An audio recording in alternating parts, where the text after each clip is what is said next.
Nocoj imamo izjemnega gosta tukaj v naši sredi, gospoda Načkofa, Stanislava Zoreta, ki ga v naši sredi prisrčno pozdravljamo in se mu zahvaljujemo, da si odzel nekaj časa tudi za nas. Nocojšnji večer bosta vodila Ivo Cotič in Katja Tomsič, zato njima dvema predajam besedo.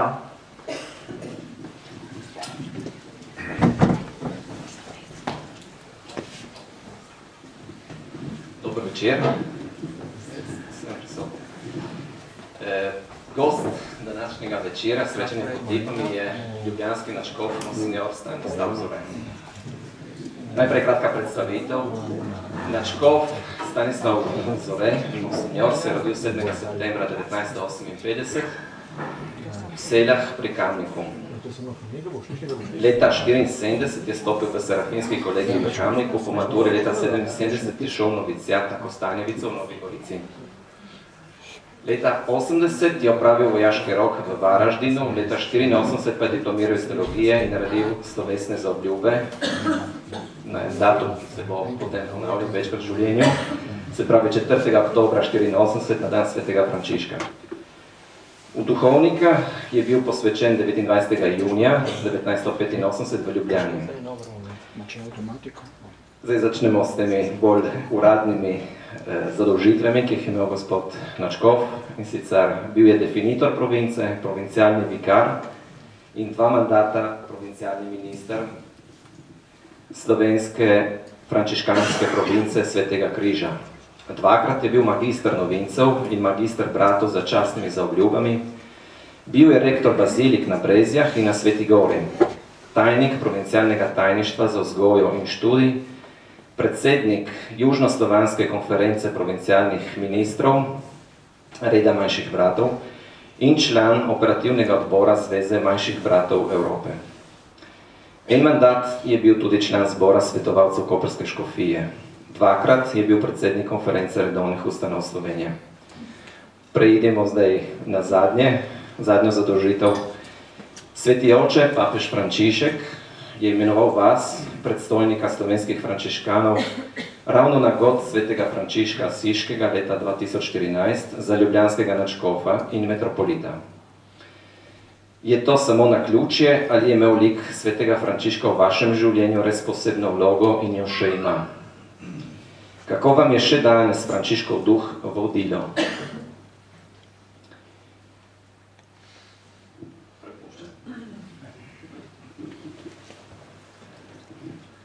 Najprej bi tudi sam rad vse vas lepo pozdravil, pravzaprav bolj ali manj sami znani obrazi.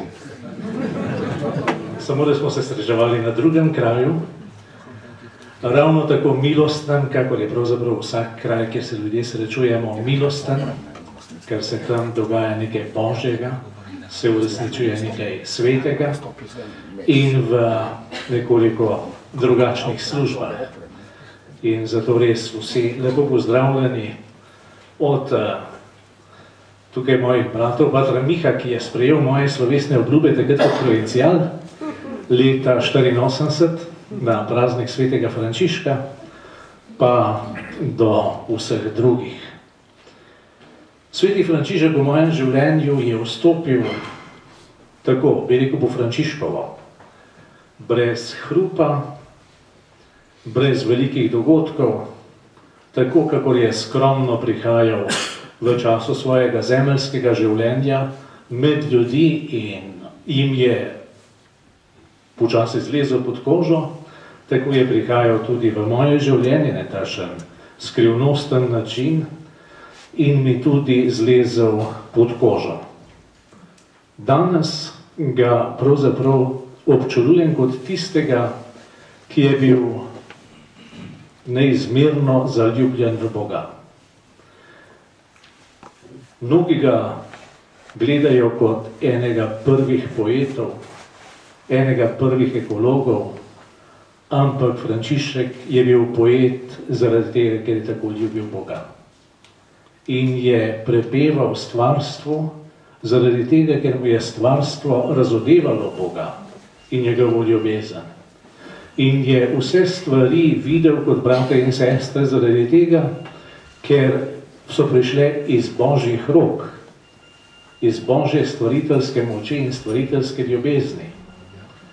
In se mi zdi, da je to tisti Frančišek, ki ga sam občudujem. Glede vprašanja o tem, zakaj je ravno tisti 4. oktober lansko leto, kakšna simbolika je v tem, jaz sem sicer nekoliko navijal za to, da bi bil 7. oktober, praznik Roženvenske Matere Božje, da bi vseeno duša lahko nekoliko zadihala, ker od pogovora z nuncijem pa do 4. oktobra sta bila vmes praktično 2 dneva. Od pogovora z nuncijem do 7. oktobra bil pa skoraj 1 teden.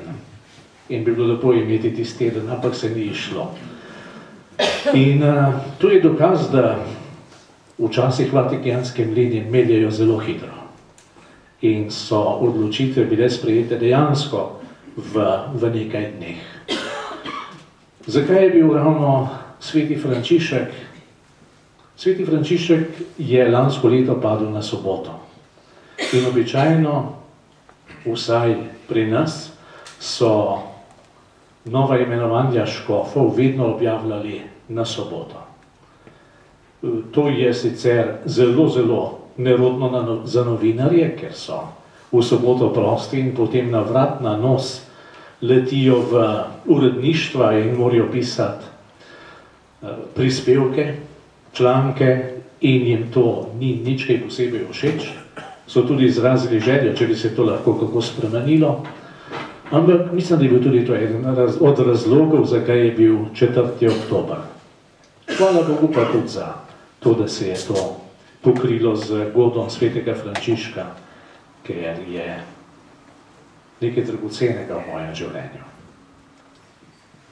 Zakaj ste izbrali posvečeno življenje? Zakaj ste vstopili prav v frančiškanski red? In če je pri tej odločitvi vplivala tudi vaša družina in v kolikšni meri? Na koncu veste, z leti človek vedno bolj spoznava, da ni izbral. Ampak da si bil izbran in da se tej izbiri nisi posebno upiral. Verjamem, da z leti tudi vi vedno bolj spoznavate, da ste bili izbrani za tisto vlogo in za tisto nalogo v življenju, ki jo opravljate. In vam iskreno želim, da bi prišli do tega spoznanja, do te globoke zavesti, da je tukaj zadaj nekdo, ki te pokliče, nekdo, ki te pozna in ve, kaj ti zmoreš, ve, kakšne naloge ti lahko naloži, bodi si v družinskem življenju, bodi si v duhovniškem poklicu, bodi si v duhovnem posvečenem življenju. In zato je v tej zavesti, da si izbran, vedno zadaj nekakšna sled milosti. Nekdo te varuje. Nisi samo hodec, nekdo je vedno s tabo. Ne glede na to, kakšne naloge ti postavlja življenje, nekdo je vedno s tabo. In Bog naj vam da globoko začutiti to spoznanje. Izbran sem in zaradi tega v izpolnjevanju svojega poslanstva nisem sam. Podobno je bilo tudi z odločitvijo za frančiškanski red. Pri nas doma ni frančiškanov. Kdaj so prišli spovedovati, kdaj so imeli tudi kakšno slovesnost za posamezne praznike, ampak nihče mi ni zlezel pod kožo, da bi rekel, aha, to je pa zdaj nekdo, ki bi ga jaz rad v življenju posnemal. Ampak Bog me je na svojski način, tako kako on zna, kot sem prej rekel, za Frančiška. Brez vsiljivosti, pa z neko sveto vztrajnostjo pripeljal ravno k frančiškanom. Kaj je bila moja družina pri tem? Mi smo sicer živeli kot krščanska družina. Kakšne pretirane pobožnosti pri nas ni bilo. Smo redno hodili k maši, redno molili pred jedjo, po jedi, rožnega venca nismo molili vsak dan. Ampak me je pa zaznamovala v zelo pozitivnem smislu. Beseda moje mame, takrat, ko sem povedal, da nameravam iti k frančiškanom, ampak takrat, ko sva šla skupaj, zato da sva nesla tisto prtljago, kakor jo je bilo, avtomobila nismo imeli, je bilo treba iti do avtobusa, enih 3 kilometre, in zato sva šla skupaj in je nekje na poti, danes še vedno vem, ki je tisto mesto, je rekla, sem vesela, da greš. In če boš spoznal, da to ni življenje zate, vedi, da si tukaj doma, da lahko prideš. In to bi vam položil na srce. Blagoslovite svoje otroke, blagoslovite svoje vnuke, ko odhajajo. Potrebujejo vaš blagoslov. Naj jih spremlja zavest, da jih podpirate. In da imajo odprta vrata, da se lahko vrnejo. Ker na ta način je korak v svet veliko varnejši, veliko lažji. Na ta način je pravzaprav mene zaznamovala moja družina. In pravzaprav ne smem govoriti v preteklem času, ker sicer sta oče pa mama že oba v nebesih, ampak z bratom in sestrama smo pa še vedno družina. Velikokrat skupaj v prijateljstvu, v takšnem domačem, bratsko-sestrskem odnosu. Tako da me ta družina še vedno zaznamuje, me podpira, me spremlja, je še vedno moja.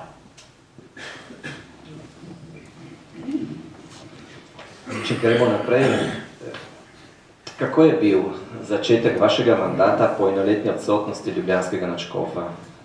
Kakšna je bila največja težava, s katero se soočate? Kakšna je največja težava? Kaj pa vaše največje upanje? Zanimivo je, kako vedno znova slišim in tudi razumem nekoliko več kot enoletno obdobje izpraznanega sedeža. To je pravzaprav kratek čas, veste. Zelo kratek čas. Sami veste, da se sicer kakšen dan vleče, ampak leto pa mine, kot bi mignil. In če je to v posameznikovem življenju, potem v življenju neke 550 let stare ustanove ni pravzaprav nič drugače. Gotovo, da je bilo zelo, zelo zahtevno stopiti na to mesto za ljudmi, kakršni so bili, ne vem, gospod Šuštar, ali pa potem nadškof Rode, zdaj kardinal Marim, ali pa potem nadškof Uran in tik pred menoj potem nadškof Stres. To so veliki možje in človek z globokim spoštovanjem stopa potem v njihovo sled. Kaj je bilo pa na začetku najbolj zanimivo, najbolj čudno, ko so ljudje rekli, gospod nadškof, pa jaz nisem imel občutka, da mene nagovarjajo. In še danes včasih mislim, pa za koga zdaj gre. Ja, to so stvari, ki ne tako čudno, tuje zvonijo v življenje človeka. Moje upanje je pa dobri sodelavci in pa izjemno veliko dobrih ljudi v naših občestvih. Ko hodim po župnijah in tudi sicer vedno znova srečujem ljudi, ki so globoko verni, ki imajo radi Boga, ki so molivci, ki redno zajemajo iz Božje besede, mirno rečem, ki dejansko po svojih najboljših močeh živijo v skladu z Božjo voljo in imajo radi cerkev. In dokler srečuješ takšne ljudi, ni nobenega razloga za to, da bi bil črnogled, kaj šele za to, da bi kakorkoli obupoval. Ti ljudje so naša moč. Če pa zares živimo se svoje vere, in če to povem z besedami našega patra Polikarpa, ki je večkrat rekel, da Bog kranca ne zapusti. Če so z nami takšni ljudje in če je z nami še Gospod Bog z vso svojo ljubeznijo, koga bi se potem bal?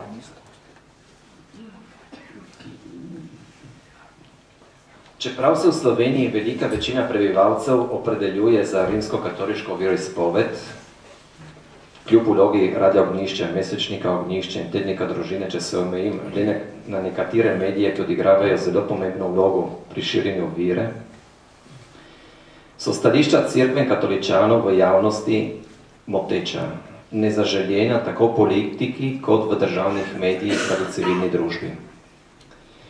Istočasno pa smo Slovenci skrajno tolerantni do vseh drugih ver, ras, narodnosti in tako naprej. Z razliko od italijanske stvarnosti doživljam, da je vera v Sloveniji potisnjena in omejena na privatno sfero, ter nima prostora v javnosti. Vidite kakšno upanje, da se bo z leti kaj spremenilo, da bodo krščanske vrednote lahko spoštovanja vredne ali vsaj enako vredne v javnem življenju?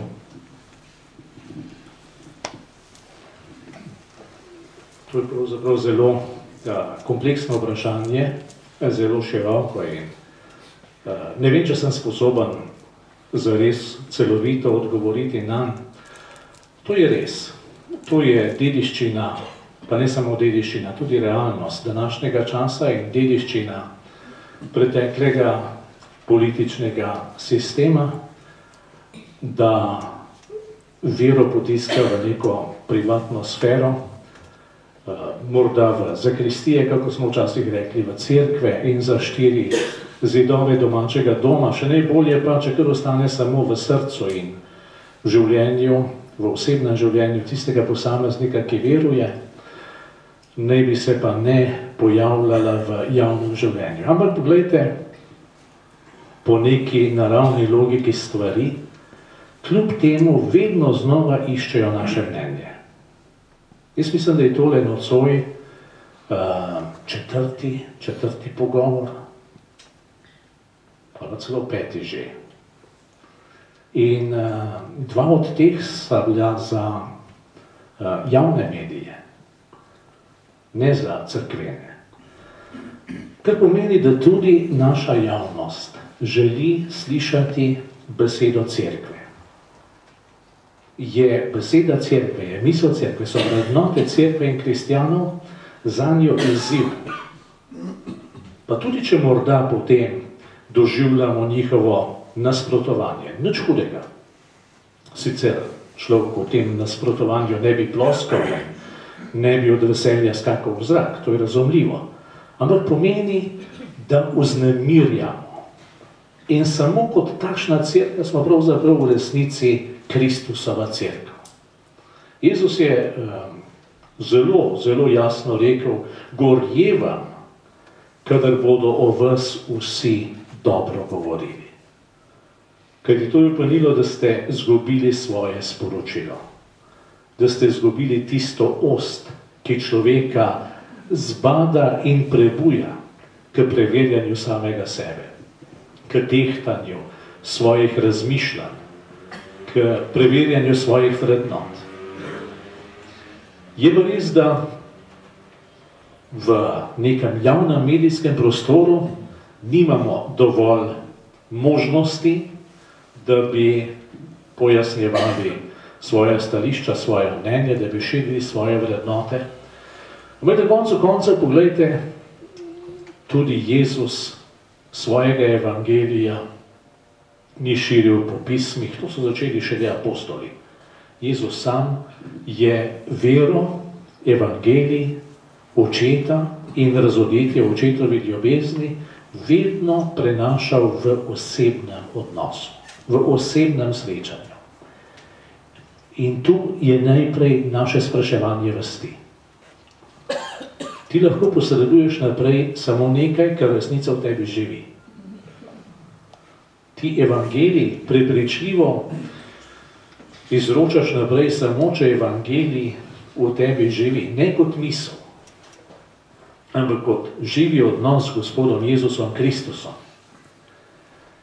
Potem pa, ko preverimo sami sebe, imamo pa vsak dan toliko priložnosti, da ta evangelij v odnosih, v življenjski drži, pa tudi z besedo posredujemo naprej.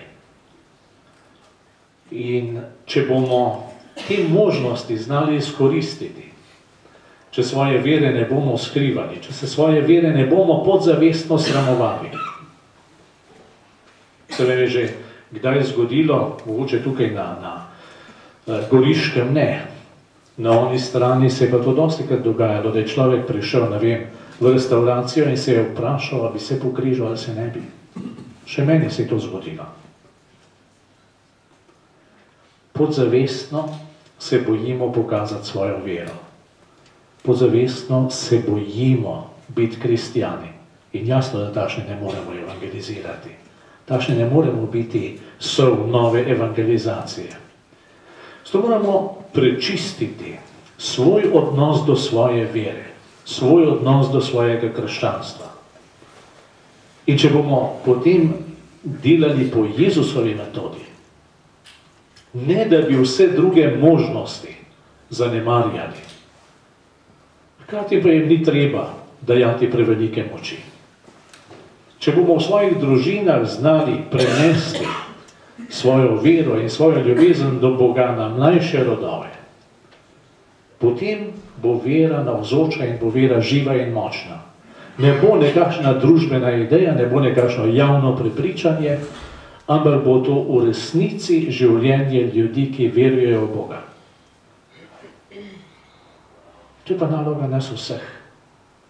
Ne samo urednikov na radiju Ognjišče, ali pa na reviji mesečnikov Ognjišče, ali pa na družini, ampak nas vseh.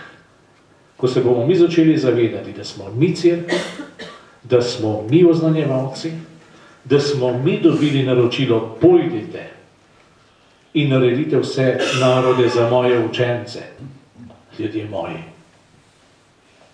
se bodo stvari spreminjale, zelo spreminjale, najprej pa v nas sami. Deloma se povežem in nadaljujem s tem vprašanjem, s prejšnjim vprašanjem. Skozi škofovske vrtce, srednje šole, gimnazije je že šlo nekaj generacij. Kje so? Bi nam lahko podali nekaj številk in tudi vsebin o sedajni vzgojni in šolski ponudbi? Za ta odgovor moram pa vzeti papir v roke. Poglejte, v slovenski cerkvi imamo zaenkrat 17 vrtcev, 2 osnovni šoli, 4 gimnazije, 1 fakulteto, 4 glasbene šole in tudi 4 dijaške domove, več je pa študentskih domov. Pravzaprav so to razmeroma nizke številke. Ampak hvala Bogu, da smo prišli do tukaj in prihodnost je odprta. Vam pa lahko na to vprašanje, kje so danes ljudje, ki so šli skozi naše vzgojne in izobraževalne ustanove, odgovorim z številkami iz našega Zavoda svetega Stanislava v Šentvidu. Zatem imam konkretne podatke. Doslej je v Šentvidu maturiralo 3000 dijakov. Za primerjavo, pred drugo svetovno vojno jih je maturiralo 750. Najstarejši maturantje so sedaj stari 36 let. To je generacija, ki je maturirala leta 1997. Se pravi, mlajši od najbrž kar večine od nas. Celo precej mlajši, ne? In od teh jih je skušalo ali pa tudi vstopilo v družbeno življenje, politično življenje kar nekaj. Na zadnjih državnozborskih volitvah je kandidiralo 9 maturantov iz Šentvida. In šentviški dijak je tudi najmlajši slovenski župan v tem trenutku, v tem županskem mandatu. Predstavnik Evropske unije v Sloveniji je bivši dijak Škopovih zavodov. Iz te gimnazije izhaja predsednik Mlade Slovenije in večino članov odbora Mlade Slovenije. Zelo zanimivo je, da se skoraj 20% maturantov odloča za medicino. In so danes mnogi izmed njih že zdravniki. Nekaj je že tudi mednarodno uveljavljenih glasbenikov. Zdaj pa tisto, kar me pravzaprav najbolj veseli, ko se je srečal en sam razred šentviških maturantov, je z njimi, tam imajo razredi tam okrog 20 dijakov, morda prej malo manj, kakor več v maturitetnem letniku, je z njimi prišlo 45 otrok. Kar pomeni, da so ti ljudje vseeno odprti za življenje. In v teh letih je iz Šentvida prišlo 43 duhovnih poklicev. 43. Samo v letošnjem letniku, iz letošnjih maturantov so v Semnišče prišli 3 bogoslovci in ena maturantka je šla k karmeličankam. Letos 4 duhovni poklici. Za nas vse pravzaprav spraševanje vesti. Tam delajo s tistimi okoli 1000 mladimi, ki so v gimnaziji, po naših župnijah. Je pravzaprav več mladih. Kako jih oblikujemo, da nam duhovnih poklicov pravzaprav tako manjka. Tako tukaj, pri vas, kakor tudi v Sloveniji. In predvsej teh maturantov je profesorjev na srednjih šolah, nekaj jih je tudi že profesorjev na univerzi. Lahko pa te stvari tudi sami preverite, se morda sprehodite skozi zgodbe teh maturantov, potem v življenju po maturi, v vstopanju v življenje, v študij, v poklicno življenje. To je na spletni strani alumni.si. Tam se predstavljajo bivši dijaki te škofijske klasične gimnazije. Skratka, so navzoči, čeprav morda ne nosijo okrog registrske tablice šentviški maturant ali nekaj podobnega. Zato jih morda ne vidimo, se s tem ne izpostavljajo. So pa, in jaz verjamem, da jih bo še več. Tudi to je eno od področij upanja, iz katerega lahko rastemo. Uvodoma smo spregovorili o frančiškanskem duhu kot vodilu vašega delovanja. Frančiškanski duh pa je morda papež Frančišek imel v mislih ob vašem imenovanju za nadškofa kot vodilo predvsem za slovensko cerkev, ki je bila kar 14 mesecev brez nadškofa in metropolita. Kakšne so še danes posledice finančnega poloma v Mariboru? Zelo zanimivo bi bilo sedaj podati mikrofon ven, vsakmu posebej, da vidimo, kakšne so posledice finančnega poloma mariborske nadškofije. Ja, ker to je tista resnična podoba poloma ali pa ne poloma, ki dejansko živi v ljudeh. Na to bi res morali vi odgovoriti, ampak če odgovorim svojega vidika, gotovo, da je to cerkvi nekoliko zamajalo ugled, zamajalo predvsem zaupanje, tisti moralni kredit, če smem temu tako reči, ki ga je cerkev imela, zlasti v bivšem režimu. In to je škoda, vsekakor. Posledica je tudi to, da mariborska škofija izgublja vse svoje nepremično premoženje. V 5 letih bo morala prodati čisto vse. Do zadnje grede, na kateri so morda sadili solato. Je pa res, da se je v tem dogovoru, ki so ga po 2 letih zelo trdega dela, garaškega dela sklenili z upniki, ostal v škofiji arhiv, ki bi bil izgubljen, če bi šla škofija v stečaj, in pa sakralni predmeti.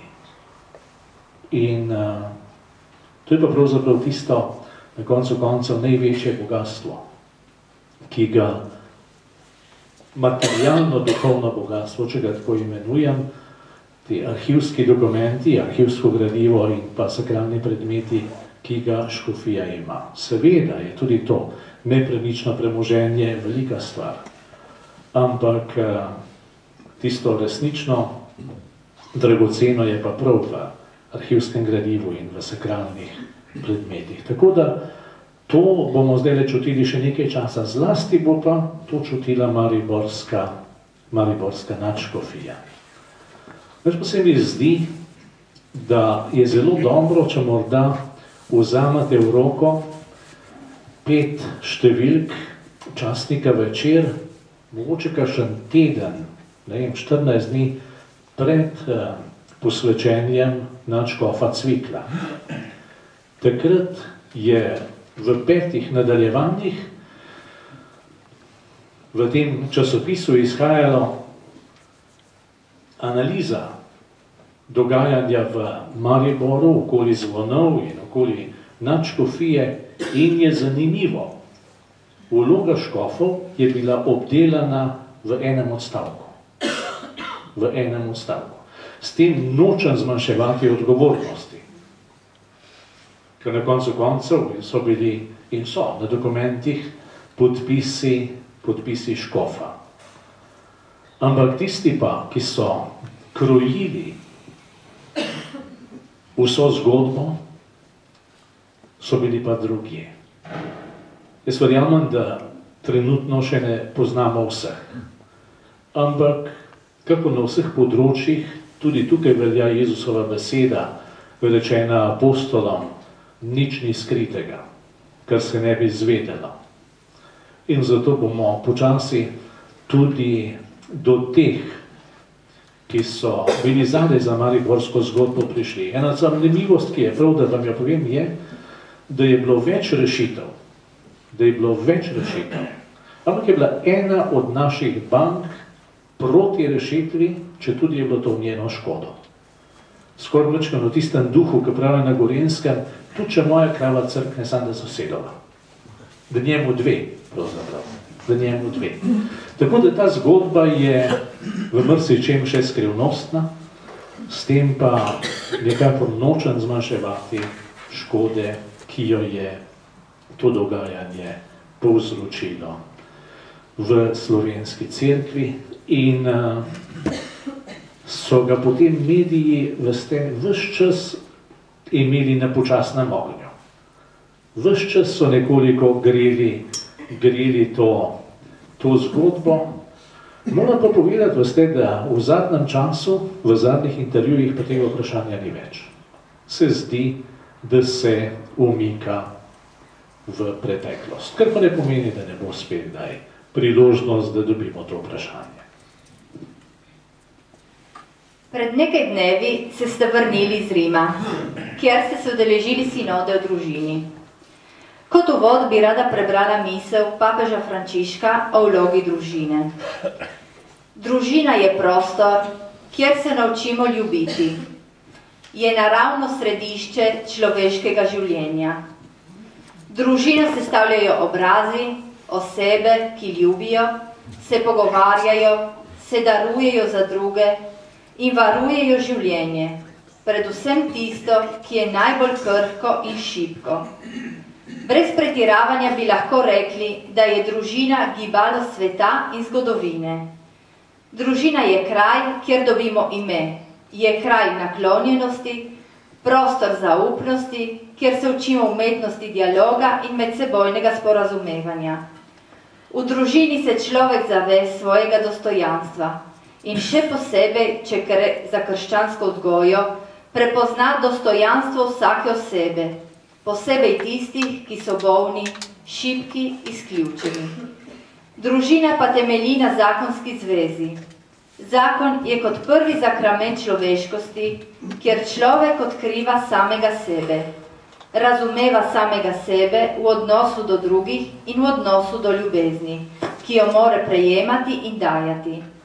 Zakonska in družinska ljubezen prav tako jasno razodeva poklicanost osebe, da ljubi na edinstven način in zavedno, da so preizkušnje, odpovedi ter stiske zakoncev in družine prehod, preko katerega rastejo v dobrem, v resnici in lepoti. V homiliji pri svetem Jožefu v Ljubljani ste pred odhodom na sinodo nagovoril prisotne, da je pravi pomen sinode pogledati, na kakšen način pomagati družinam, da bodo možje in žene z veseljem možje in žene, da bodo ponosni, da so kot moški in ženska sklenili zvezo med seboj in si obljubili ljubezen, zvestobo in spoštovanje vse dni svojega življenja, da bodo otroci Božji blagoslov, da bi starejši ljudje, modrost človeštva, imeli mesto med nami, bili cenjeni in spoštovani. Vse, kar se nam zdi večkrat breme, težavo v življenju, v nasprotju s tem, kar družba pravi, je pravzaprav nekaj lepega, pravo bogatstvo, Božji blagoslov. Ali je ta pogled bil prisoten na sinodi?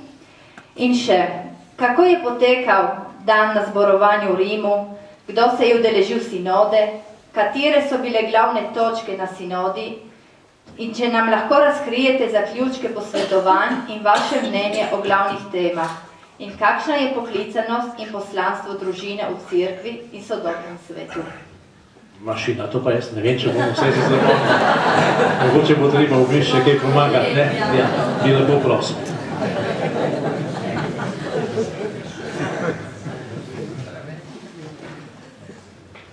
Pravzaprav najlažje začnem, kakšen je bil dan na sinodi. Prišli smo skupaj ob malo pred 9. in smo zmolili dnevno molitveno uro, kako rečemo mi, ki molimo brevir.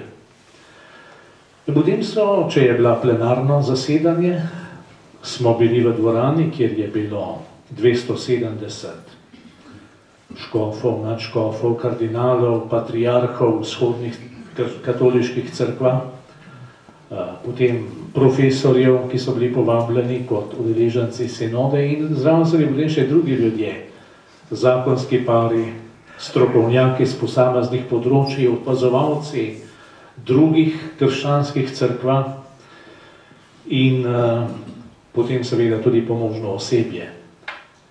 In ves čas, kadar smo imeli plenarno zasedanje, je bil z nami papež Frančišek Razen, tisto sredo dopoldne, ko je imel avdienco na trgu svetega Petra, pa še takrat je bil pravzaprav z mislimi pri nas, ker takoj, ko je prišel nazaj popoldne, spet se udeležil zasedanje sinode, je rekel, ljudje za nas molijo. Ljudje za nas veliko, veliko molijo. To dopoldansko zasedanje je trajalo do pol enih, nakar smo odšli na kosilo tam, kjer je vsak bival, po različnih ustanovah po Rimu, in smo prišli nazaj o pol 5 in nadaljevali zasedanje do 7 zvečer. Vsak dan, od ponedeljka do sobote. In to vse 3 tedne. Druga oblika je bila pa delo po skupinah, ko so nas vse razdelili v 13 skupin po jezikovnih skupnostih, špansko, italijansko, francosko, nemško in angleško.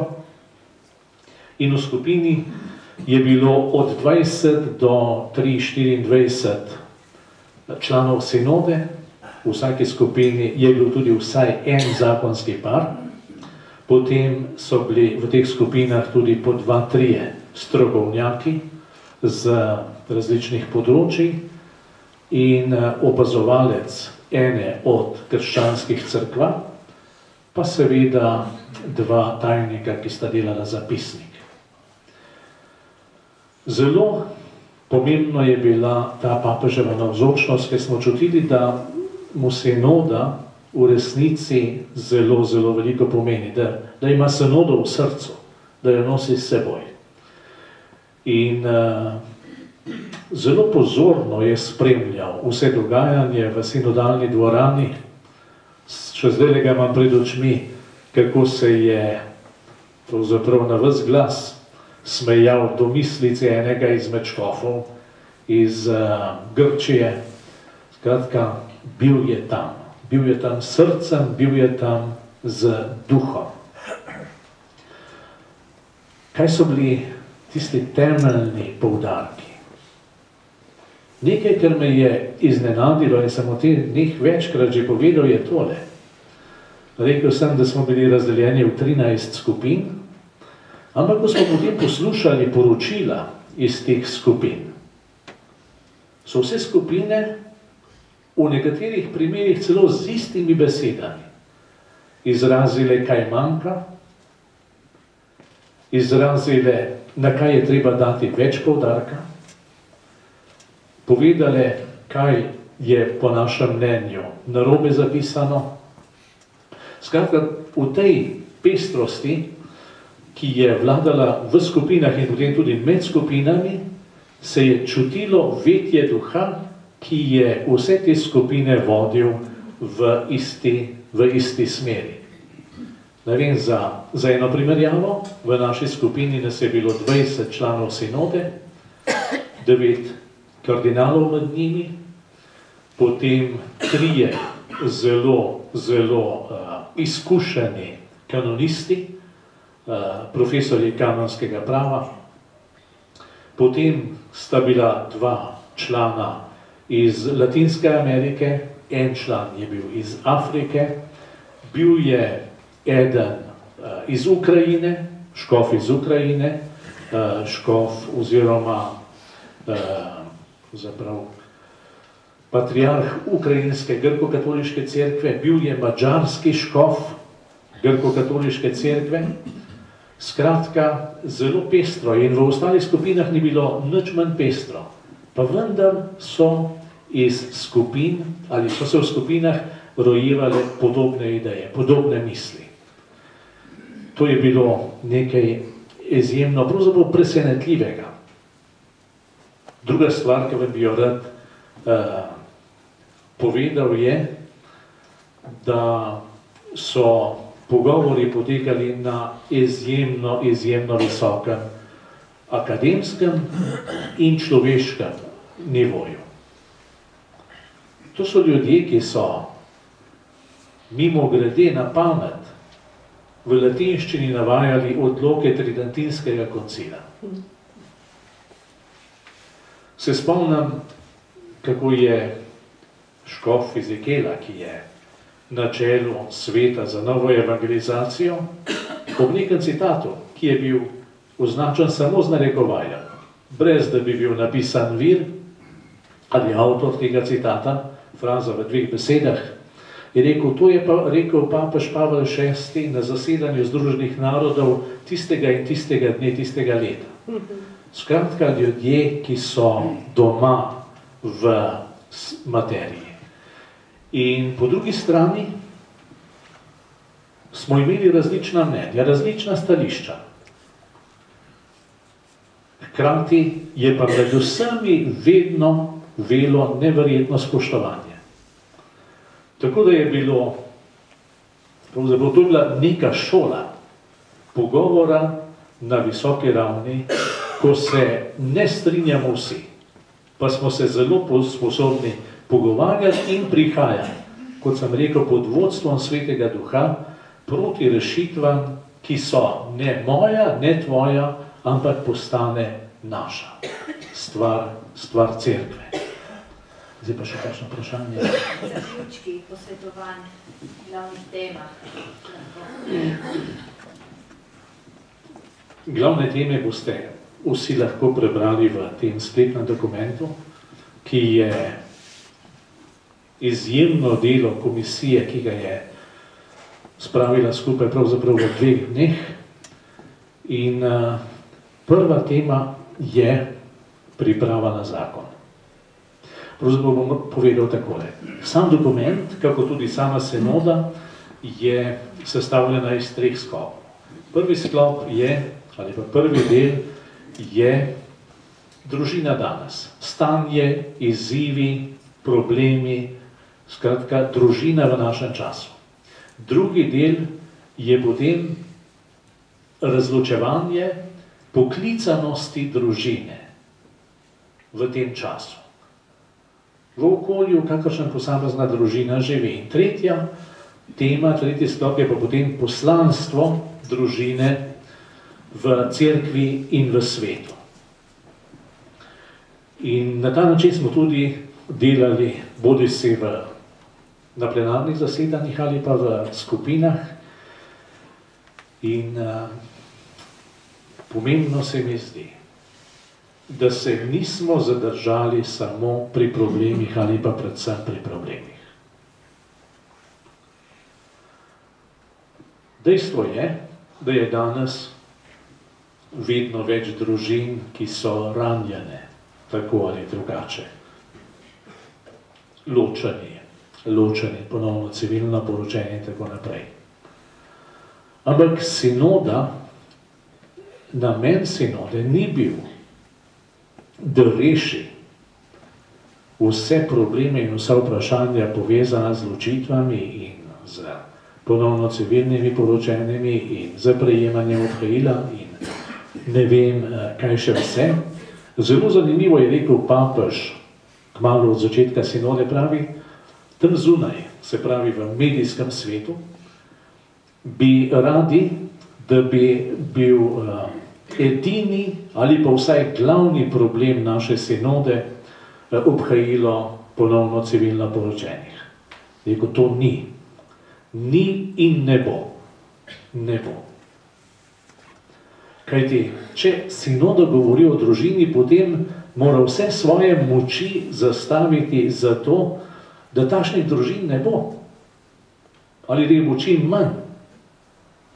Kar pomeni, da se je zelo hitro oblikovalo mnenje, da je treba začeti temeljiteje delati na pripravi na zakon in na pripravi na družino. Daljna priprava, bližna priprava in neposredna priprava.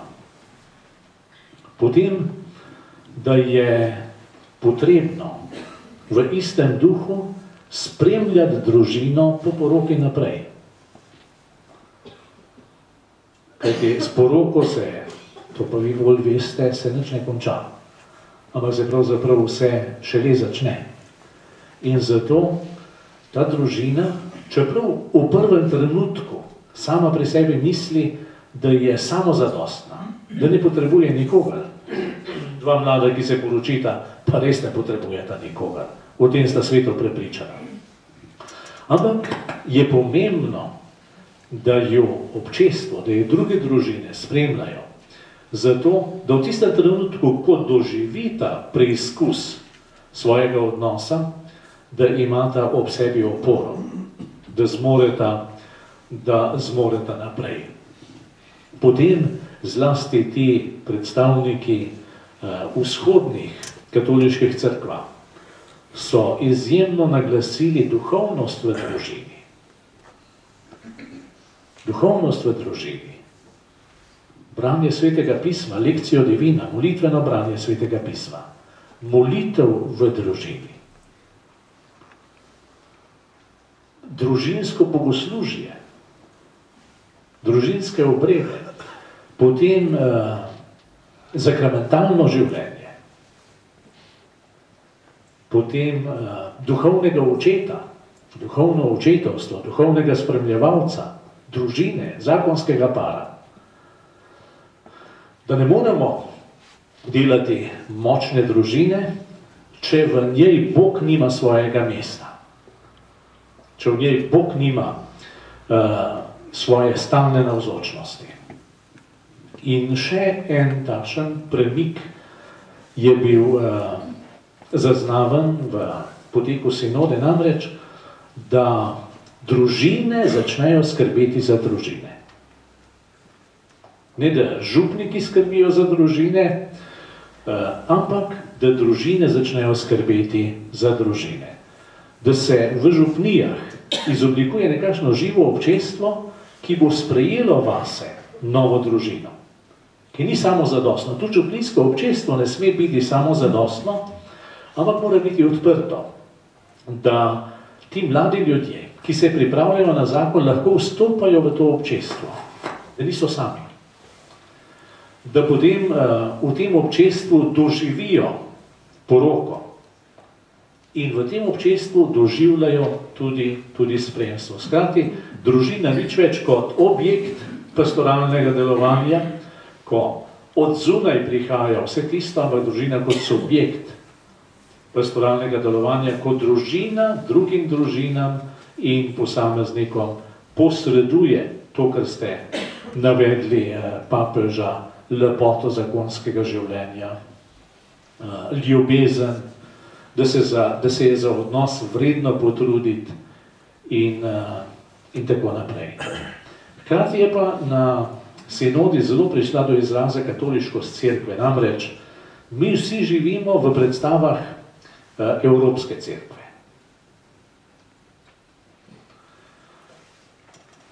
Tam pa na eni strani je sedel škof iz Dakarja, na drugi strani je sedel nadškof iz Chicaga. Tam malo naprej dol so sedeli ti patriarhi in škofje vzhodnih katoliških cerkva, s turbani na glavah, pravzaprav. Ta pestrost katoliške cerkve, s tem tudi pestrost vprašanj, pestrost problemov in je bilo zanimivo, ko je škof, oziroma, prostite, papež Frančišek v zaključnem govoru rekel, kar se enemu od škofov zdi samo po sebi umevna rešitev, je za drugega škofa z nekega drugega konca sveta skoraj škandal, skoraj pohujšanje. To je pa tisto, ko je morda v eni izmed izjav povzel eden od škofov, ko je navedel Pavla. Tam, kjer Pavel pravi, govori o mesu darovanem malikom. In pravi, to meso pravzaprav ni nič. Ampak zaradi brata, ki bi se pohujšal, ga pa ne bom jedel. Da začnemo tudi svoje ravnanje, svoje odločitve presojati skozi občestvo. Tukaj smo pa tam, kjer Jezus spregovori o zgledu, o pomembnosti zgleda in o odgovornosti za to, kakšen zgled dajemo drugim. Skratka, precej teh tem je bilo in resnično je bil navzoč duh.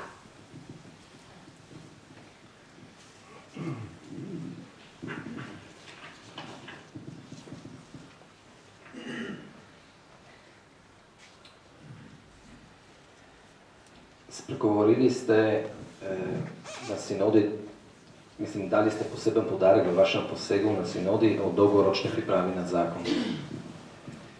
Na zakonsko, na družinsko in versko življenje v družini. Kakšna je lahko vloga nas laikov, očetov in mamic, bodočih zakoncev? O tem sem že rekel par besed, da dejansko vi iz svoje osebne izkušnje lahko na druge prenašate sporočilo o lepoti zakona, o lepoti skupne poti, o potrebnosti skupne molitve, o potrebnosti duhovnega življenja in o spoštovanju drugega. Zelo lepo je bilo pričevanje enega izmed zakonskih parov, mislim, da sta bila iz Indije. Ona je bila katoličanka, on je bil hindujec. In ko sta se poročila, je on ostal hindujec, ona je ostala katoličanka in je želela najprej, da bi otroka vodila k maši, je redno hodila k maši. On ni želel, da se otroka vzgajata v krščanski veri, v krščanskem duhu in ona je to spoštovala. Ampak sama je pa ohranjala vero živo in odnos z Bogom živo, zagramentalno živela in molitveno živela. In mislim, da skoraj po 20 letih zakona, mogoče malo manj, je on prosil, če bi lahko bil krščan.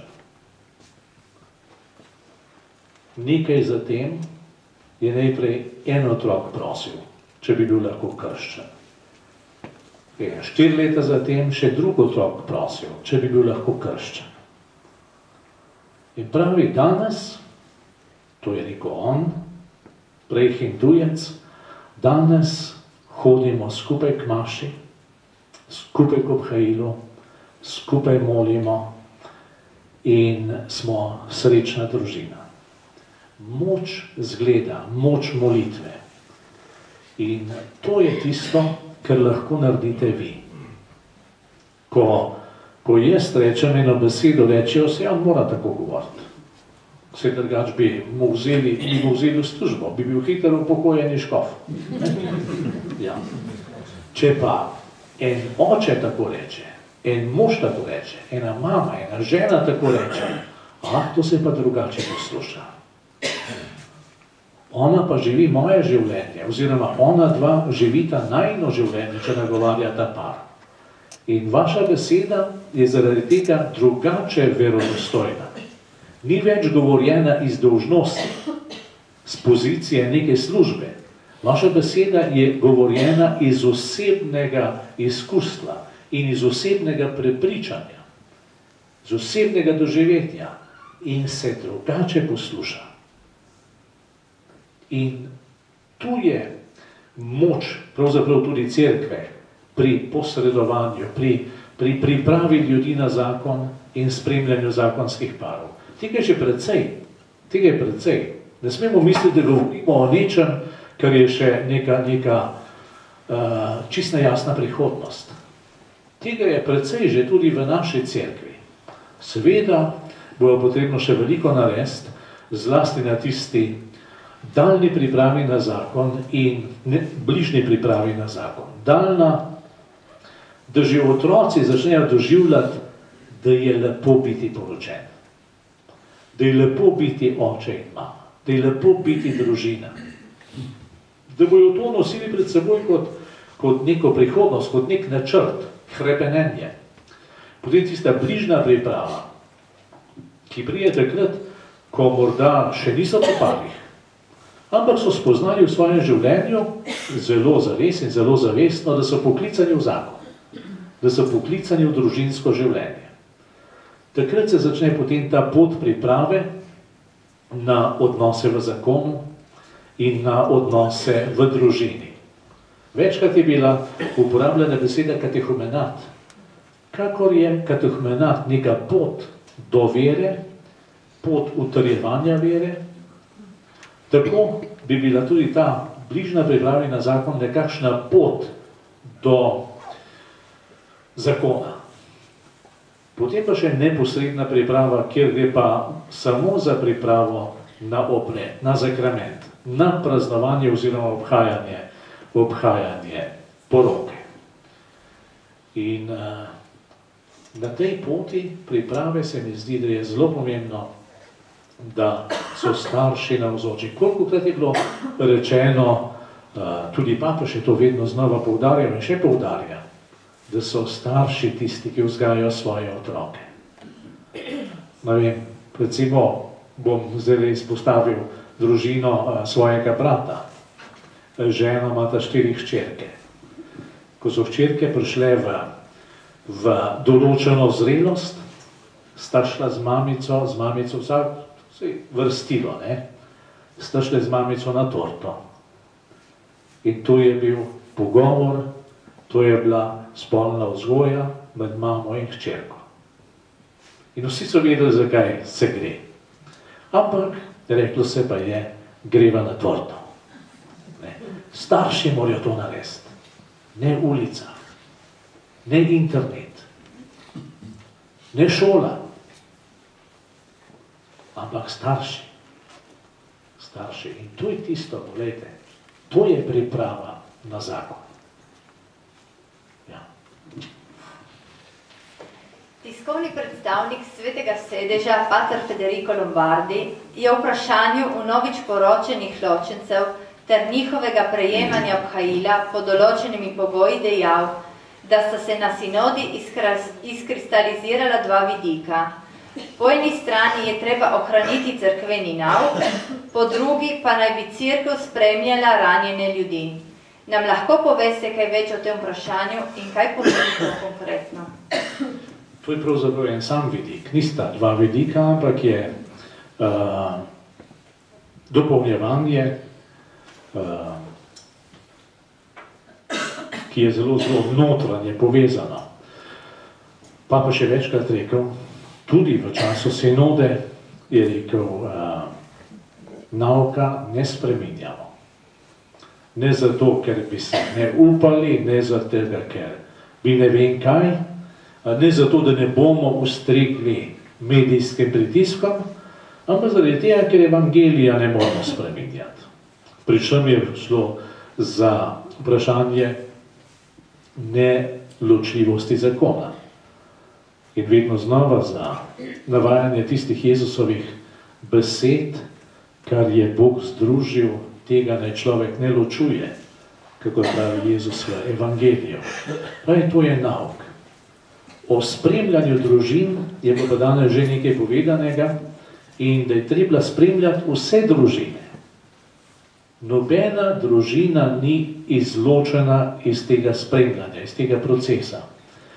Ne tiste družine, ki v sebi živijo vso polnost in vso lepoto zakonskega in družinskega življenja, ne družine, ki so zašle v stisko, ne družine, ki imajo morda v svoji sredi nenadoma neozdravljivo bolnega, veste, kakšna preizkušnja je to? Ne družine, ki doživijo zakonski polom, in tudi tiste družine, ne, ki so se po ločitvi eden ali drugi ali morda potem ponovno poročili.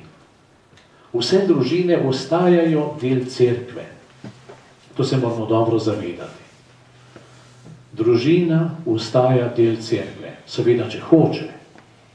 Ne moreš nikogar prisiliti, da ti ostaja blizu. Ti pa lahko vsakemu ostajaš blizu, za vsakega ostajaš odprt. To je bilo večkrat poudarjeno, da obhajilo, o katerem je bilo toliko govorjenja, obhajilo ne pomeni vključenosti v cerkev. V cerkev smo vključeni po krstu. Kristjani postanemo po krstu, člani cerkve postanemo po krstu. In s tem, ko se morda nekomu zamaje družina, ali se mu celo podre družina, ne neha delovanje njegovega krsta. On je še vedno krščan. In zaradi tega je še vedno član cerkve. Ponavljam pa, vse družine je potrebno spremljati. Vse družine. Zato, da po eni strani tistim, ki jim dobro gre, če rečem po domače, lahko obdržijo to lepoto in srečo. Drugim pa pomagati, da do te lepote in sreče morda pridejo.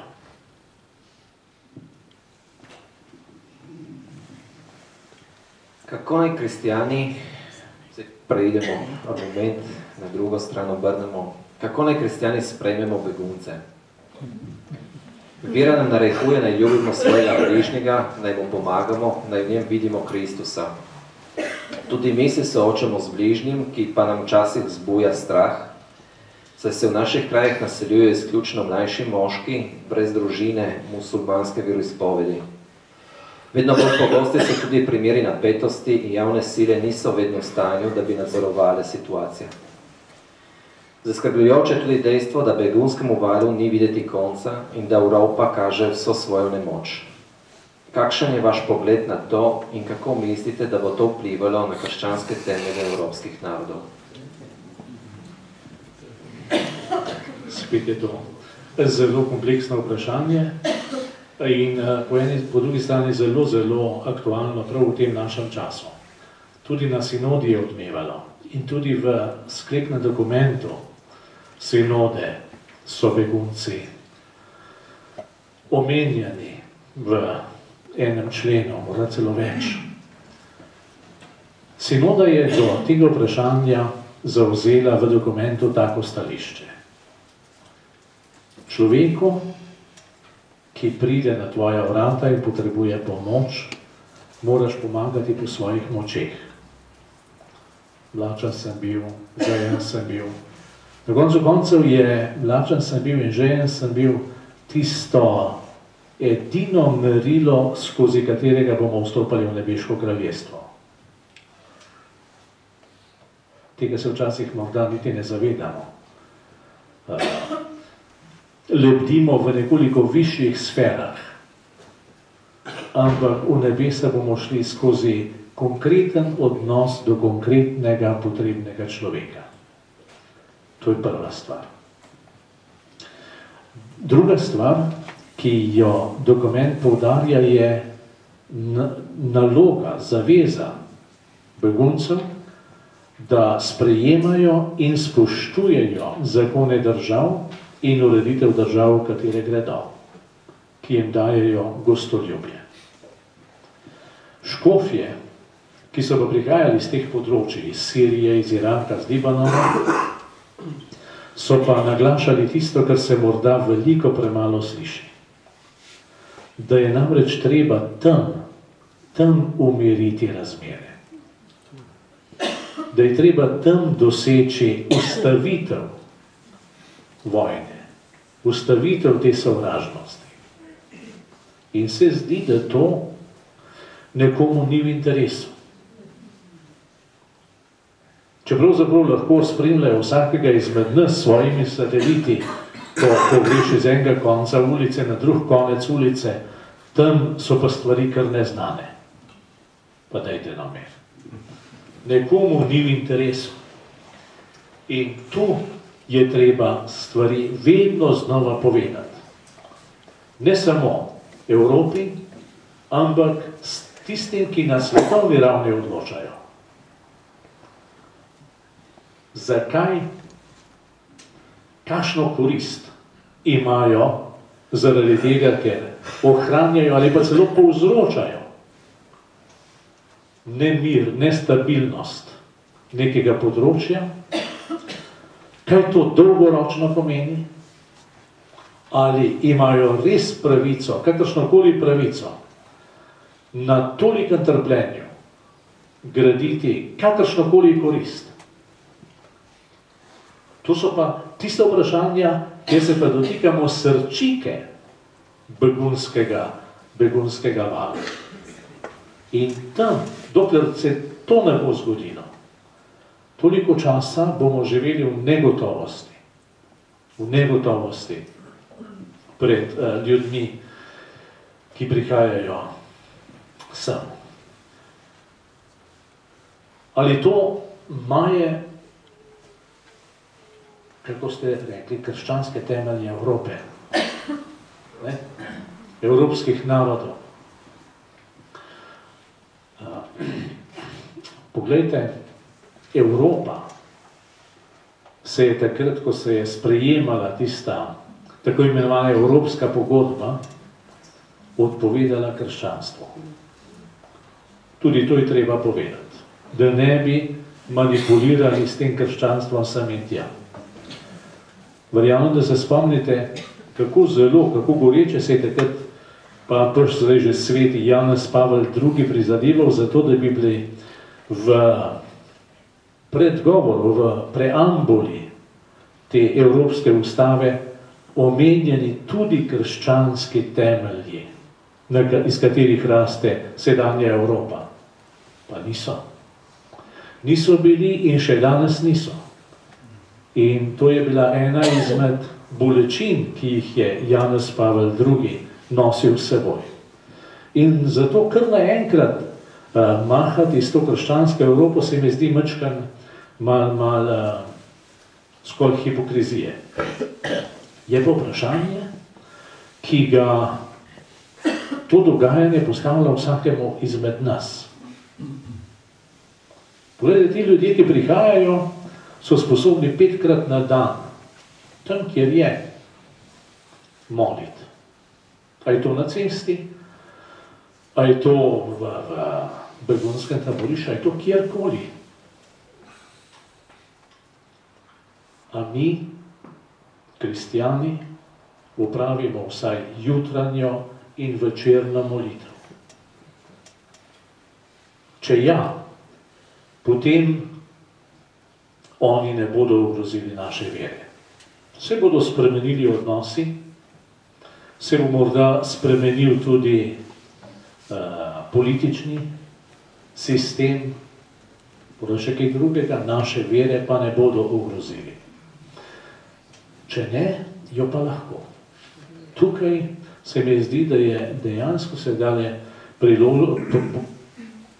ne samo priložnost, ampak dolžnost vsakega izmed nas, da svoje krščanske temelje preveri.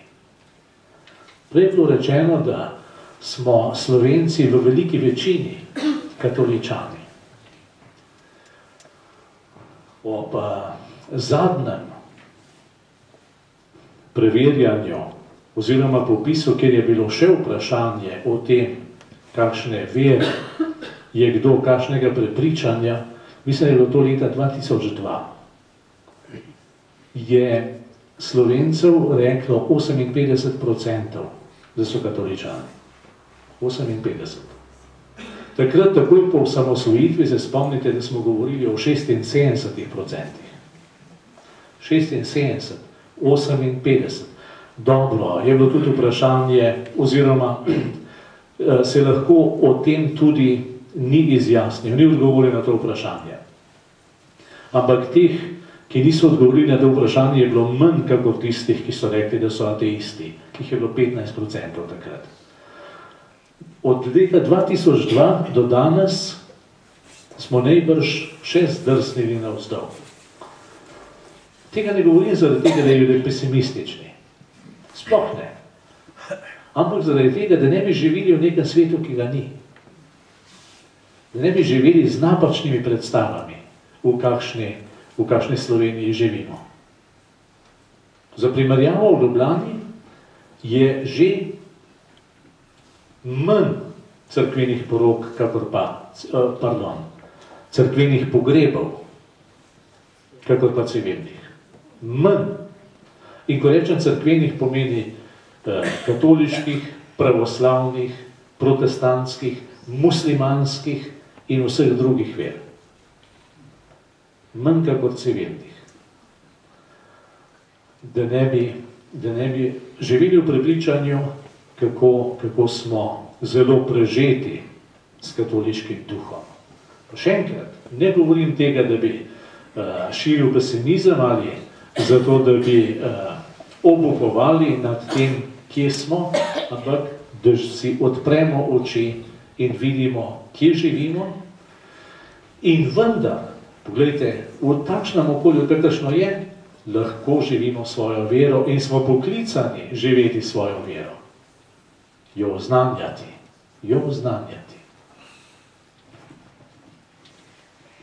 Božje usmiljenje.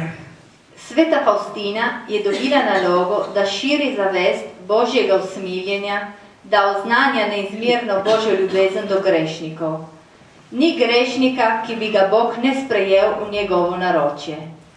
Papež Janez Pavel II. Je postavil Faustino Kovalsko za svetnico in ustanovil nedeljo Božjega usmiljenja. Papež Frančišek pa 8. decembra 2015 na praznik Prezmadežne začenja leto Božjega usmiljenja. Dva velikana naše cerkve sta se zauzemala, da bi ljudje spoznali preprosto to, da Bog je dober in da ima rad prav vsakega človeka, še posebno grešnika. Zakaj mislite, da ljudje to resnico težko sprejmemo? Zakaj človek misli, da je Bog prej hud sodnik kot ljubeči oče?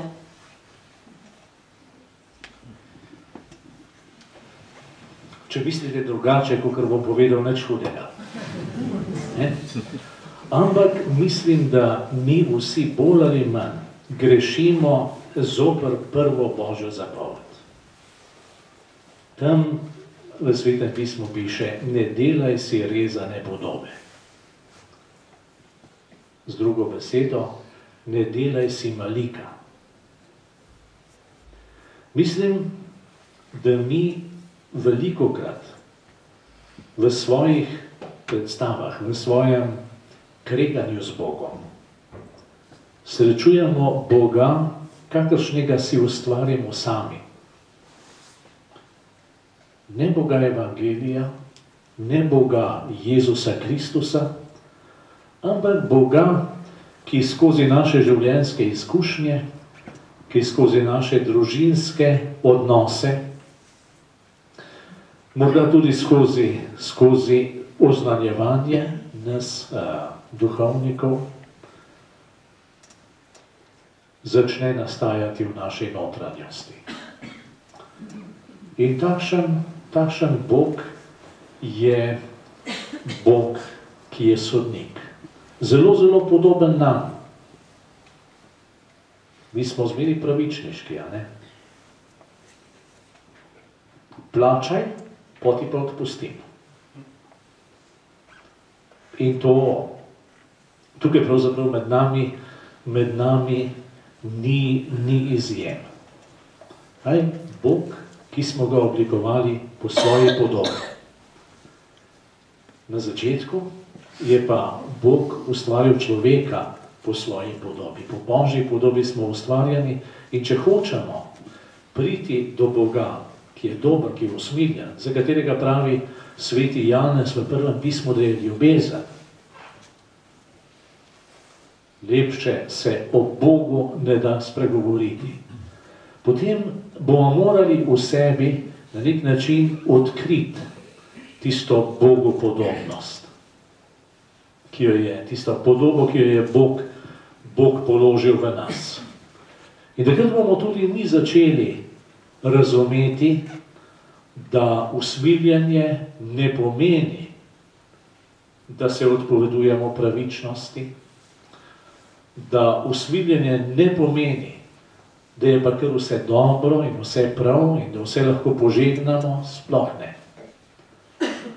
Ampak, da usmiljenje pomeni, da ljubezen, ki v resnici zasluži ime ljubezen, ne more biti nikoli poražena. In Bog ne more nikoli nehati biti Bog. Ne more nehati biti Bog. Ob tem bi vam rad povedal, ko sem se namreč vozil tisto noč, pravzaprav iz sobote na nedeljo iz Rima, iz Sinode, sem poslušal po poti radio in je bila neka oddaja, neke redovnice, ki je govorila ravno o Božjem usmiljenju v Svetem pismu. V Stari zavezi in v psalmih. Pravzaprav v Mojzesovih knjigah in v psalmih. In na koncu so bila vprašanja. In ta vprašanja so prav Božje usmiljenje postavljala pod vprašanje. V smislu, kako sem rekel, če pa Bog usmiljen, potem je pa tako vse eno. In so zelo kategorično rekli, najprej se mora človek spreobrniti, najprej se mora človek pokesati, potem šele lahko postane deležen Božjega usmiljenja. Pa je rekla ta sestra tako lepo, čakajte, usmiljenje ni samo do grešnikov. Usmiljenje je tudi do slabotnih. Usmiljenje je tudi do žalostnih.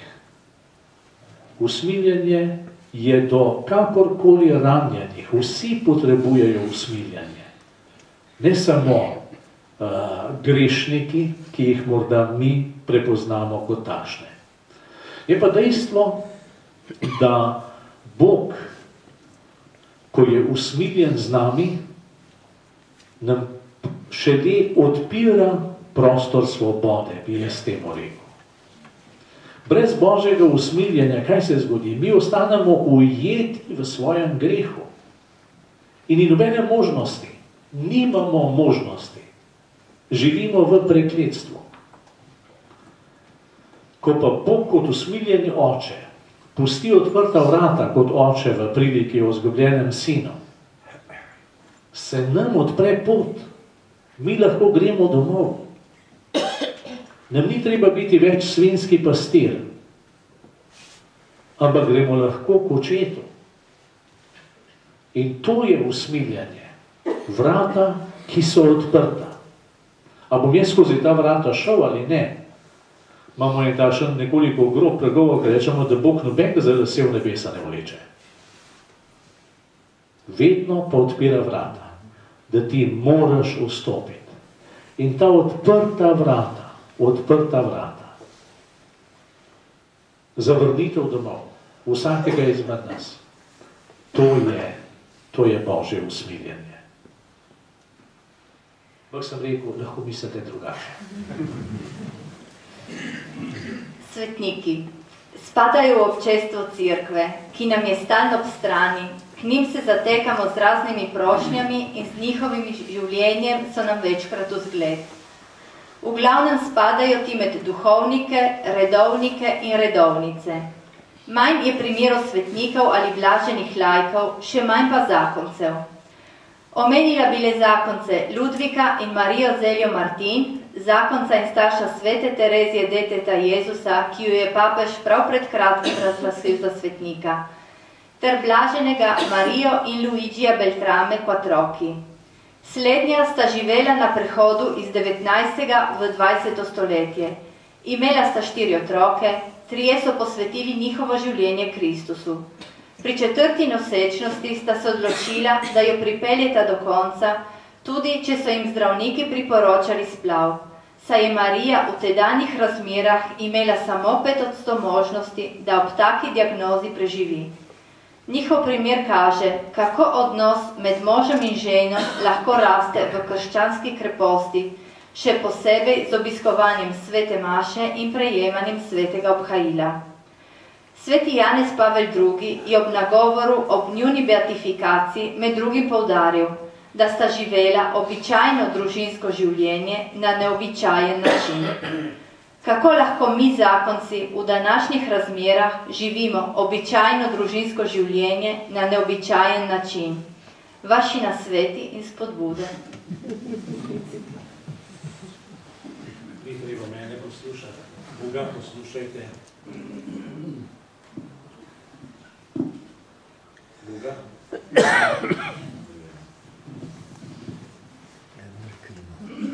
Zdaj drugačna lučka, ja? Boga poslušajte, Bog vam govori na srce. Mati Terezija, ki smo jo vsi poznali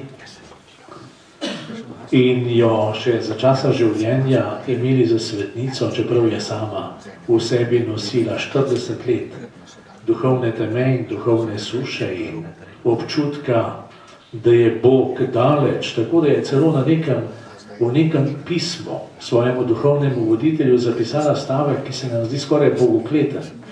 Če Bog je. In to je v času, ko smo v njej vsi gledali svetnico. No in ona je rekla, da gre samo za ljubezen. Zakonci, vsakdanje stvari, vsakdanje življenje. Živite z ljubeznijo. Še takrat, ko se kregate z ljubeznijo. Tako človek postane svet. Ali kot je rekel papež Frančišek, tudi če letijo krožniki po zraku. Zvečer pojdita spravljena spat. Ali kot je rekel apostol Pavel, sonce naj ne zaide v vaši jezi. Tako se hodi po poti svetosti. In vsi to pravzaprav čutimo v sebi. Jaz verjamem, da imamo vsi bolj ali manj tisto spoznanje, ko veš, kako bi moral, ko veš, kaj bi bilo dobro, ampak si trmast. Ne bom. Najprej ona. Ali pa najprej on. Prav iz inata, kot rečemo. Vidite, poslušajte onega angela, ki je angel luči in vam govori, kako se izpolnjuje Božjo voljo. Ne onega drugega angela, ki je angel teme in vas hoče obdržati v temi, v jezi, v zameri, v trpljenju. V trpljenju. Poslušajte te dobre angele, ker so Božji. Kako je s postopki za beatifikacijo Irineja Barage, Janeza Gnidovca, Andreja Majcna, Antona Volka in Antona Strleta? Kako pa s postopkom blaženega Antona Martina Slomška? Ne vem, če bom znal zdaj povedati vse podatke za vse te svetniške postopke. Za škofa Friderika Baraga postopek teče v Marketu in se je v zadnjem času nekoliko pospešil. Treba je še do konca izpeljati dokaz čudeža, potem za Gnidovca sem ravno danes dobil dopis, da o nekem domnevnem uslišanju in gre za ozdravljanje nekega gospoda, ki se je zelo močno poškodoval na začetku misijona in med tistim misijonom se je vsa župnija molila k škofu Gnidovcu in danes je ta človek pravzaprav zdrav. In zdaj je treba izpeljati postopek za dokazovanje, da to ozdravljanje ni razložljivo z zgolj medicinskimi metodami. To manjka pri Gnidovcu. Potem pri nadškofu Volku se piše pozicija, kar pomeni takšen podroben življenjepis, v katerem se potem utemeljijo njegove junaške kreposti. To je junaško živel kreposti svojega poklica in svojega stanu. To piše neka gospa v Rimu. Profesor Strle, zanj je teološka komisija praktično končala delo, 2 sta že dala svoje mnenje, 3. še pričakujemo. Zdaj bo treba dopolniti zgodovinsko komisijo, ker je eden od članov zgodovinske komisije umrl, zato da potem tudi zgodovinska komisija pregleda vse razpoložljivo, kar se da dobiti o njem, potem se pa tudi zanj začne ta življenjepis. Pozabili smo škofa oziroma duhovnika Halasa, Halas v Prekmurju, za katerega se tudi že postopek vodi v Rimu, škofijski postopek je končan, da se bo, potem gre za mučeništvo in gre za drugačen postopek, ker ni potreben čudež, ampak se samo ugotovi, da je bil umorjen zaradi sovraštva do vere. Kje, oziroma na kakšni stopnji v Rimu pa je ta postopek, bilo pa morda treba vprašati gospoda škofa Štumfa ali pa kar na kongregacijo za zadeve svetnikov. Za Majcna je pa zdaj prevzel ta postopek novi vicepostulator.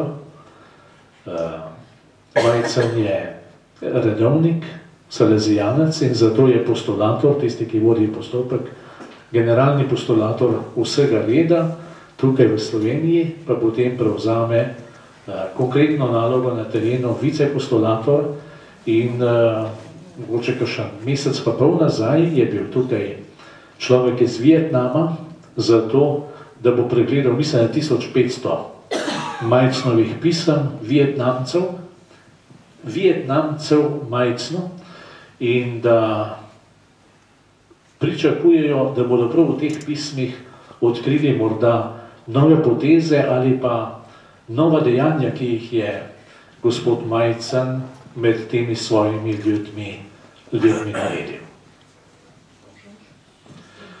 Za Slomška pa, a se mu kaj priporočate? Kdo se je že kdaj priporočil Slomšku? Majdon, par rok pa je. Premalo. Da bo še svetnik. Ne da bi se hecal. To sem rekel zaradi tega, ker mislim, da mi prisegamo na tujo svetost. Sveti Anton, ta pa je, ne? Sveti Anton, sveti Frančišek. Bilo bi sicer lepo imeti tudi kakšnega domačega svetnika, ampak priporočamo se jim pa ne. Veste, zato da Bog potrdi svetost nekega človeka, moramo mi verjeti, da je ta človek živel sveto in se mu priporočati. Ker prvi korak, absolutno prvi korak v postopku razglasitve nekoga za blaženega je, ali ga ljudje imajo za svetega. Fama svetosti. Ali kdo verjame, da je ta človek bil svet. Če se mu ne priporočamo, komorkoli že, potem najbolj težko pričakujemo, da bo razglašen za svetnika. Tukaj mi povem tudi neko prepričanje pokojnega profesorja Trstenjaka, ki je razložil takole. Pravi, Slovenci smo takšni, težko dajemo priznanja. Največ, kar smo mi sposobni reči, je, no, se kar dober človek. Ko se vračamo z pogreba, rečemo, se je bil kar dober človek. Italijani bi že davno opili il santo, il santo. To je nekaj tudi v tem našem narodnem čutenju. To lahko spremenimo. Skratka, poleg teh svetnikov, ki jih imate, se začnite priporočati tudi našim domačim. So ravnatko Božji. Moč molitve. Papež Frančišek večkrat vabi k redni molitvi. Malokrat se zavedamo prave moči molitve. Raje se zgledujemo po Marti kot po Mariji in opravljamo 100 hvalevrednih del, namesto da bi si vzeli čas za molitev, odnos z Bogom. Tu bi se navezala tudi na vlogo kontemplativnih redov, saj jih marsikateri kristjan težko sprejme oziroma ne razume njihovega poslanstva. V današnjem frenetičnem življenju in družbi je vse to še bolj zahtevno. Kakšna je po vašem mnenju vloga molitve in kontemplativnih redov danes?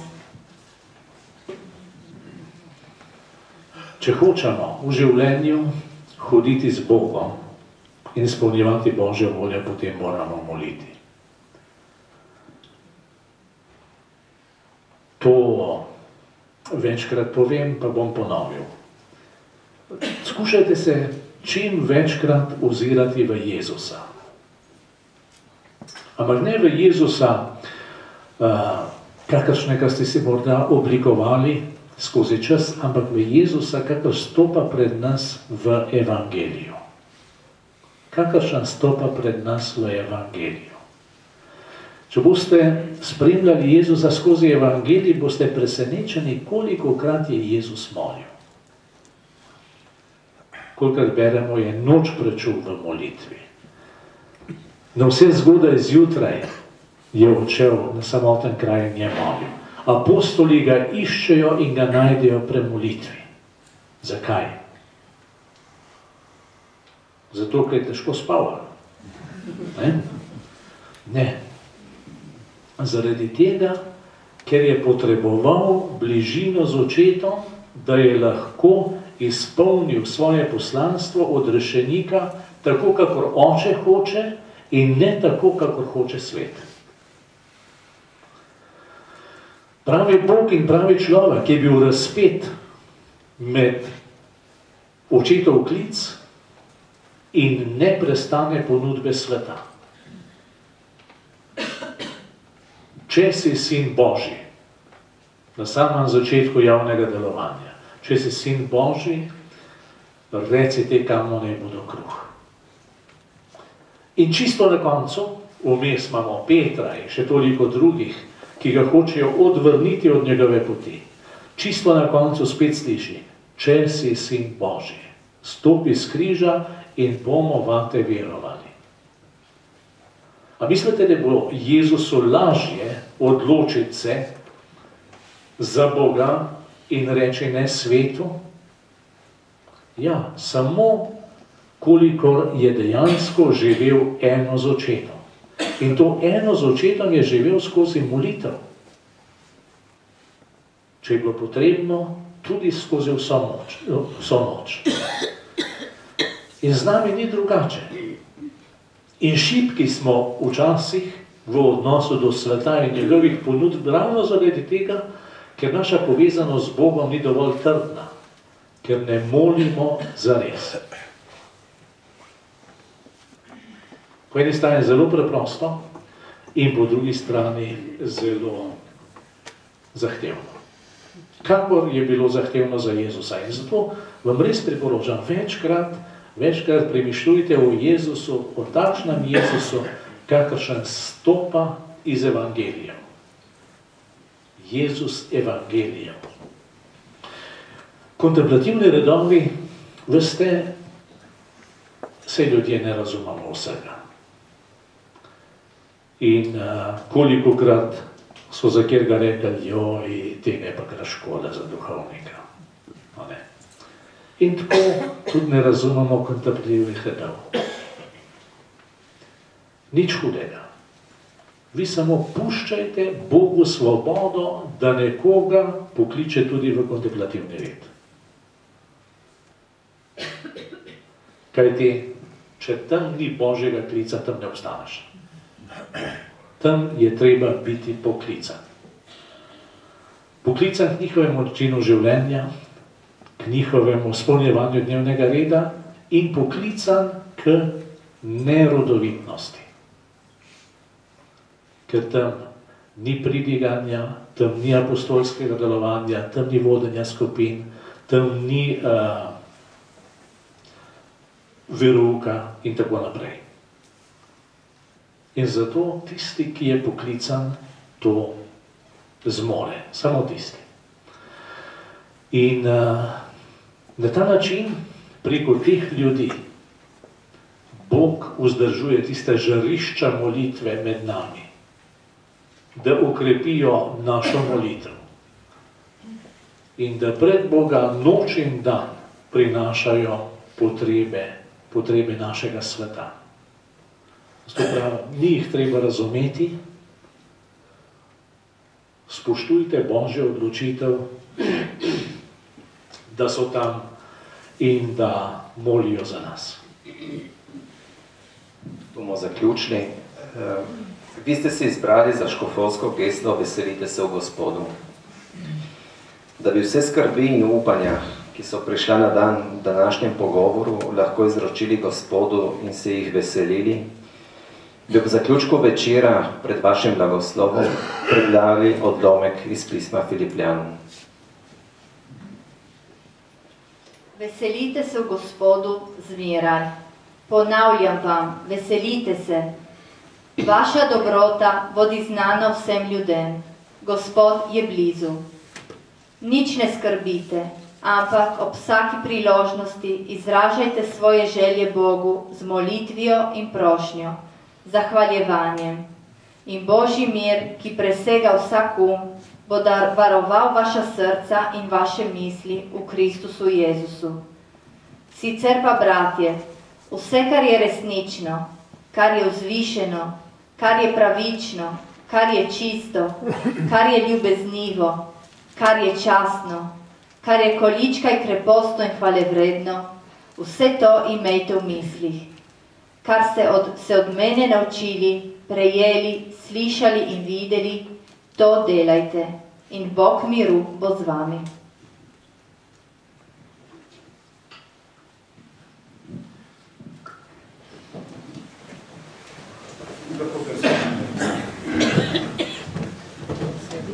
Najprej hvala lepa za vso potrpežljivost in pozornost. Sedaj pa res prosimo skupaj Gospoda, naj nas blagoslovi v tem večeru in v vsem našem življenju, v naših šibkostih in v naši pripravljenosti in želji biti njegovi.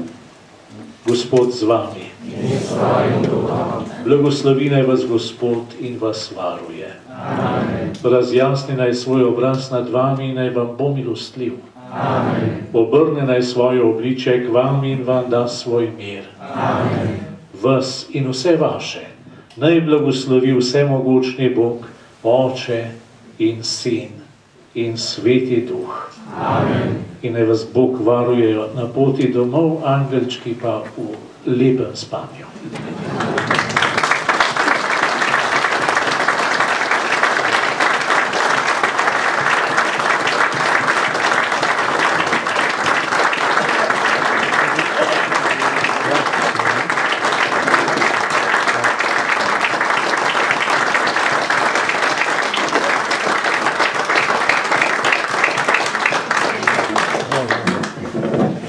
Smo bili nocoj kar pozni, ne? To je najlepša hvala gospodu Naškofu za globoke misli in številne spodbude.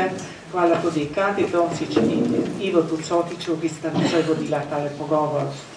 Še nekaj obvestil in sicer glede na to, da imamo napovedane nekatere pobude.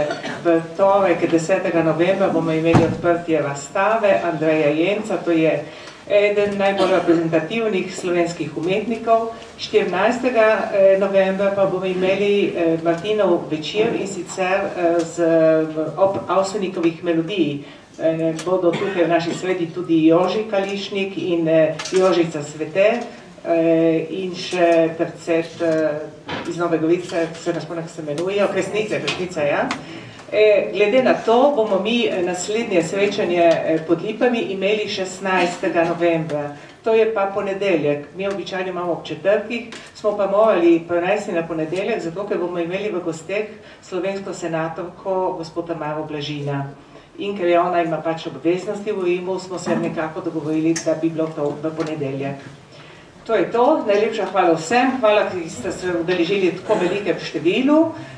Tako kot običajno mi nadaljujemo tako pogovor še naprej od Kozarčkovina. Kdo želi ostati v naši sredi, je dobrodošel. Ostalim pa res hvala lepa za udeležbo in lep večer še naprej.